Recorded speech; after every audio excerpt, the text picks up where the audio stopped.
The original Tomb Raider trilogy, especially the first title, is one of those games that has to be viewed in the context of its time. 3D games on home consoles were still relatively young, and the first generation of home consoles with 3D in mind had only just recently been released. One of these was the Sega Saturn, onto which Tomb Raider arrived in 1996, before being released on both the original PlayStation and MS-DOS. That DOS version was the first way I played Tomb Raider as a kid, and despite its chunky environments, it felt remarkably immersive at the time. Nearly 30 years later, those first 3 Tomb Raider games have arrived on modern platforms as Tomb Raider 1 through 3 Remastered, featuring updated graphics and modernized controls. But do these remasters do enough to shake off the early 3D dust covering these increasingly ancient relics? In terms of early 3D adventure games, it is important to keep in mind that Tomb Raider serves as a predecessor to later benchmarks, such as The Legend of Zelda: Ocarina of Time. As such, it lacks much of the niceties that would become standard in the genre as it went on. The game places a heavy focus on combat and platforming, in addition to puzzle solving. This remastered version largely improves on all of these aspects by offering modern controls in addition to the original tank controls.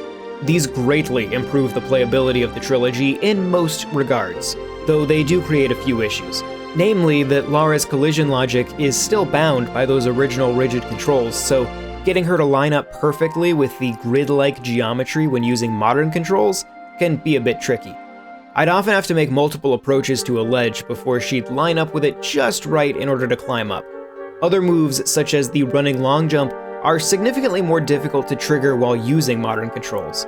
As a result, at times, I'd wind up switching back and forth mid-stage, depending on what the platforming required. All that being said, I found that combat was hugely improved by modern controls. Lara now feels as agile as her foes, making combat much more enjoyable. In my technical preview that I released a couple days ago, I broke down how this remaster makes use of much of the same underlying geometry as the original games for its level design. By doing this, the remaster is able to offer seamless swapping between the original version and the remastered version of each game, thanks to collision meshes on the environment being 1-to-1. The downside is that this low-poly geometry stands out quite starkly against the much more modern model for Lara and various enemies. This contrast isn't helped by the extremely simple and at times questionable HD textures used to modernize the geometry. The first game fares the best, with most textures being a pretty flawless match for their low-resolution counterparts. I'm not sure if these were derived from the original source textures that the initial art was sampled from, or if they're recreations either by hand or using some AI help. But regardless, they convey the original visuals very well at a higher resolution. But on the other end of the spectrum are textures that look nothing like those seen in the original games. One often used rocky wall texture in Tomb Raider 2 features a picture of real rocks that look totally different from the original texture, but the problem runs far deeper than that. To start, the surface photographed is at an angle rather than head-on, so the texture doesn't line up with the perspective of the surface. Furthermore, the photograph is taken under harsh sunlight, which is casting hard shadows across the surface of the rock. But this texture is often used in dark caves out of direct sunlight. Textures like these remind me of amateur YouTube videos of Nintendo 64 games being remastered in Unreal Engine that simply slap high-resolution textures onto the original geometry with no regard for what that geometry was intended to represent. To be blunt, it looks awful. Other textures simply misrepresent what the original game was trying to convey. In one stage, a fast-flowing river texture is replaced with the generic standing water texture, completely removing the intended indication to the player that they will be swept up in the current. The first stage of the third game has an animated mud texture that's lost its vertex animation in the remaster. This animation is intended to show the player where they can safely walk without sinking into the mud. Without it, the player simply has to guess. Or, as I did, swap back to the graphics as they were originally intended. All of these texture updates are simple color channel textures. None of them feature any modern per-pixel material properties such as bump or normal maps to help them react to the new lighting. I'd also have loved to see some parallax or displacement maps to help alleviate the low-resolution geometry with some perceived depth without upsetting the original collision mesh. The closest thing I saw were some puddles that featured a basic cube map. On the bright side, all 3 titles run pretty much flawlessly. Check out my technical preview for details, but suffice it to say, all three hit 1080p docked, 720p handheld, and 60 FPS pretty much the entire time. And that is worth something.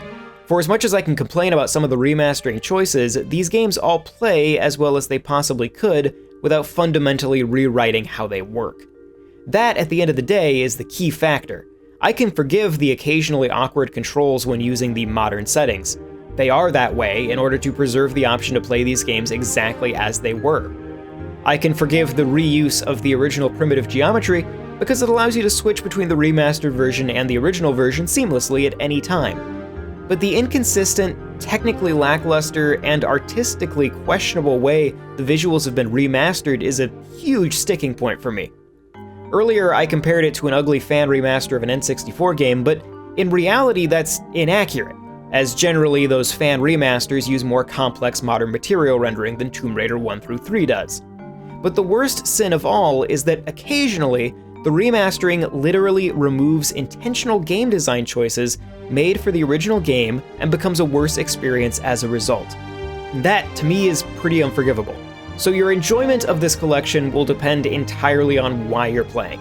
If you want to play using the original graphics, with optional modernized controls, at a high resolution and with widescreen support, this is essentially perfect. But if you're looking for a remastered experience, Tomb Raider 1 through 3 Remastered is both an artistic mess and a remarkable misunderstanding of some of the original visual game design. So come for the genre-defining original trilogy, but I wouldn't recommend staying for their remastered incarnations.